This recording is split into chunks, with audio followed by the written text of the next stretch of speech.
a table with values which are used to calculate the monthly repayment according to a particular method. And the method is as follows. You take the broader loan amount. That is the amount which is left after you have paid the deposit. You take that amount, you divide it by 1,000, and you multiply it by a factor. So usually the banks will have various factor values. And of course, you can look at the table that we have here. It will have the interest rate. So at the top column there, or the top row after the interest rate, you will have the interest rates that are charged. And then the first column is the loan period, which consists of 15 years, 20 years, 25 years, and so on. So our interest is in 20 years. Now, if our loan is 20 years and the interest rate is 11%, then it means our factor value will be 10,32. So if you take 10,32 and multiply that by 1,000, that will give you 10,320. And of course, if you multiply if you divide 760,750 by the 10,000 there, you will get 7,850 and 94. And this is the monthly repayment that we just spoke about. And please note that this will be larger than the first month's installment, as it covers all of the interest a little more, which will reduce the balance. So this amount of 7,850 will be the actual monthly repayment. Now, the loan amount is now 1,520,350. So let me repeat, the loan amount here is 1,520,350, and now we have got a different rate of interest, and we also have the loan length of 20 years. What is the factor of this loan if you were to be given such a loan? Again, you go to your interest rate table, you look at the factors. The first one is the interest rate is 8.5%, and then you go and check the 8.5%. How many years? 20 years. And then if you check the interest rate and the number of years, you'll see that they meet at 8,36. So 8,36 will be the factor there. So it can help you to calculate the monthly repayment in the loan of 1,520,350. And then we need to now determine the real cost of the loan given the 10.32 as a factor. So we are going back to the original one now, this one here. So we are going to calculate using this 10,32. So this other one was just an additional example. So we are still on the monthly repayment of 7,850. And of course, we are looking at the real cost of the loan. How much does the loan cost? So if you are paying 7,850 and 94 cents, you will multiply that by 20 years. Why do you multiply by 20 years? Because the loan amount is for 20 years.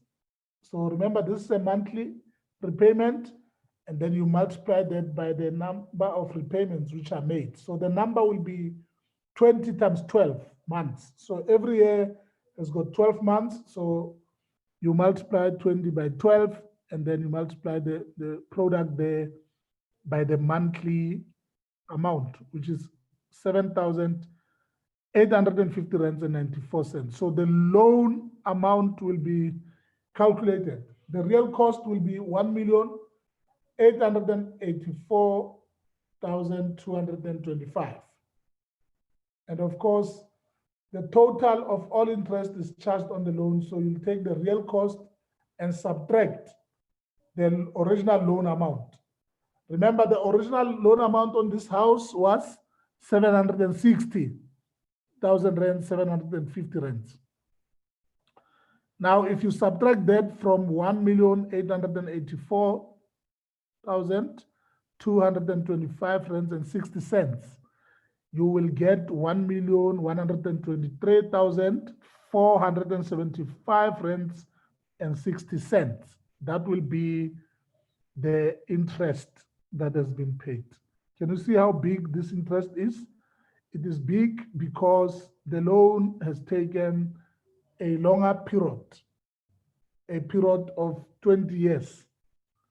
So the longer the loan, the more the amount in terms of the interest rate. So you'll pay more if the length of the loan is 20 years or more. Now, which I want to draw your attention to the following.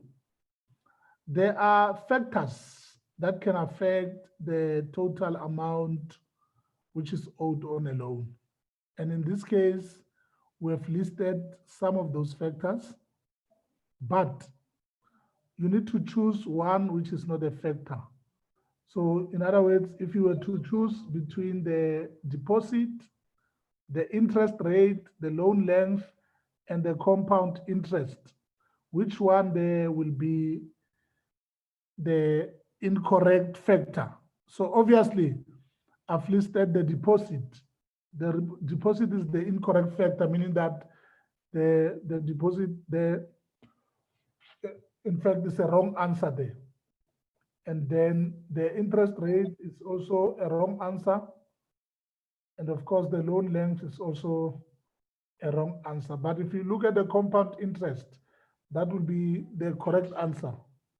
So the compound interest will be the incorrect factor. So meaning that factors that can affect the total amount on a loan, the first one is the deposit, followed by the interest rate, followed by the length of the loan. So the more, if you pay a lot of deposit, then your loan amount will not be much, it will be less. So it depends on your deposit. So if you pay a lesser deposit, it means that your loan amount will be bigger. But the more you increase your deposit, then it will reduce, your deposit will reduce the loan amount. Say, for instance, in the first case there in the house, he paid 15% of the deposit, and then the loan amount was deducted there from the, we subtracted the deposit from the original amount or the sale price, the sales price there. So if the deposit was 50%, obviously the loan amount was going to be less than it is currently. So yes, the deposit is one of the factors that can affect the loan amount or the total amount owed on the loan. Again, the interest rates, if the interest rates are increased, then definitely this will affect the loan amount. And the last one, of course, is the length of the loan. If you take long to pay, it will affect your loan amount.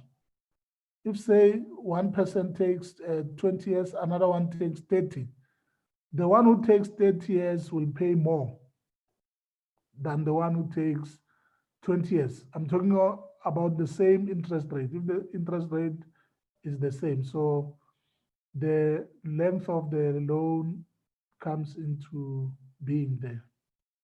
And of course, the last one will be the compound interest. That is not an issue.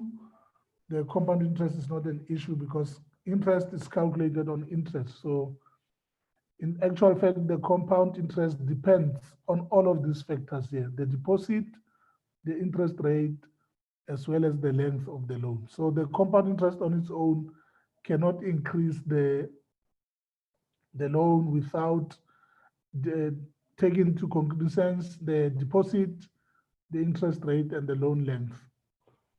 Now, that is what we are talking about there. Now, the other scenario is that we looked at the factor whether the shorter the period of the loan has got any impact on the shorter amount of the time to earn interest. And the answer here, we said true. Excuse me. We said it is true that the shorter the period of the loan. So if the period of the loan is shorter, so the amount as well will be shorter. You know, the amount to earn interest, it will be short. So if you take the loan on a period of 10 years, the amount will be shorter. You know, the shorter the amount of time to earn interest. So the amount of time to earn interest will be short as well. So meaning that, once again, it boils down to the statement that I just made, that if you take longer to pay your loan, then the amount will increase, because it all in all depends on the amount or the number of years that you need to take in as far as this particular loan is concerned.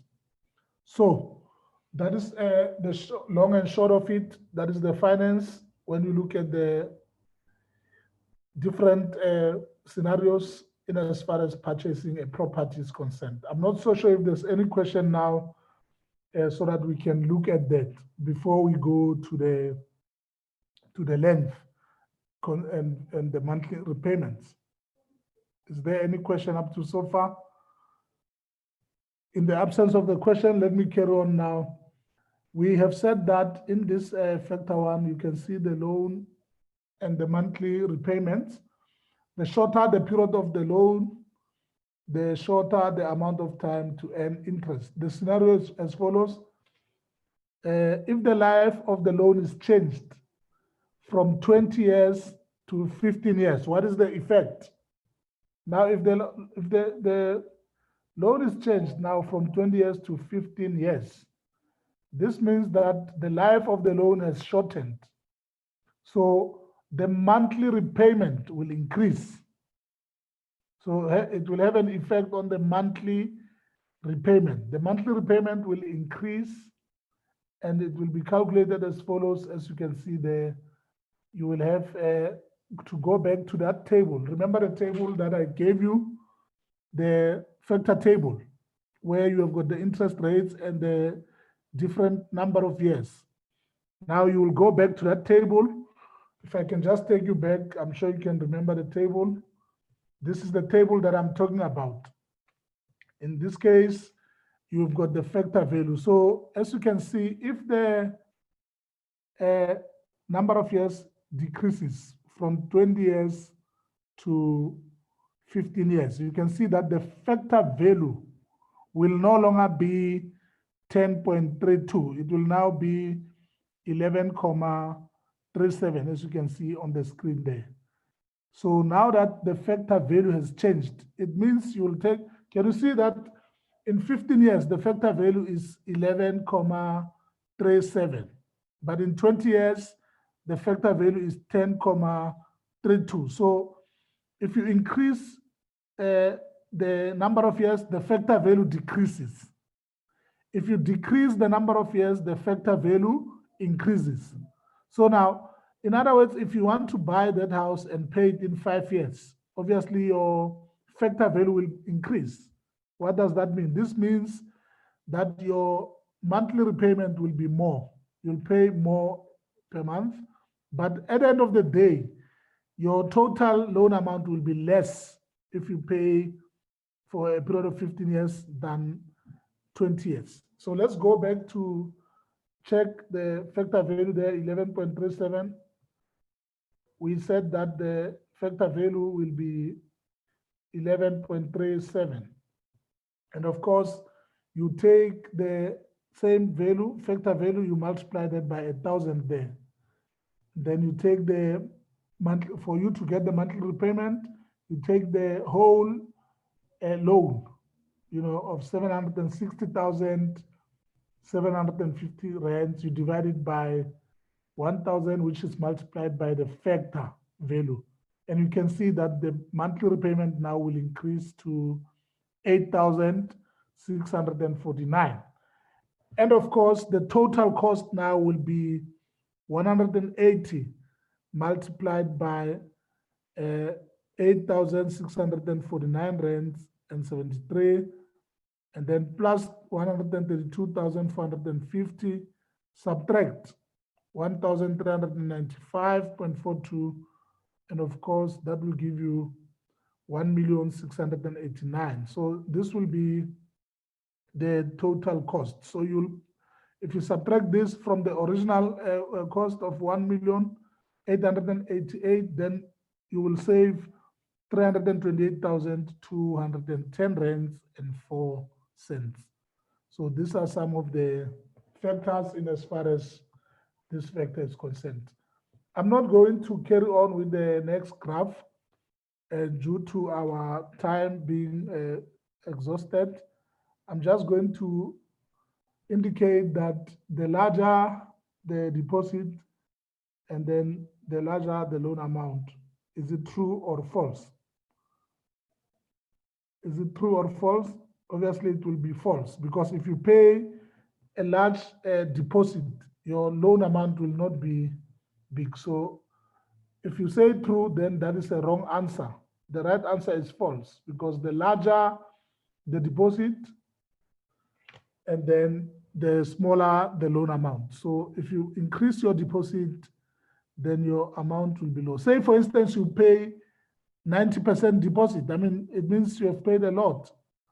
Then the larger your deposit, then the smaller the loan amount. So your loan amount will decrease, unlike when the deposit is lower. So this actually brings us to the end of today's lesson in grade 10 mathematical literacy. We can carry on with it tomorrow and look at the different factors. But for now, let me take this opportunity to indicate to you that you are welcome to reach us on the Twitter pages at Africa Teen Geeks. That's our Twitter page there, but also at DBE SA there. And this lesson was brought to you by the Lockdown is School in partnership with the Sasol Foundation. Until we meet again tomorrow, thank you very much indeed.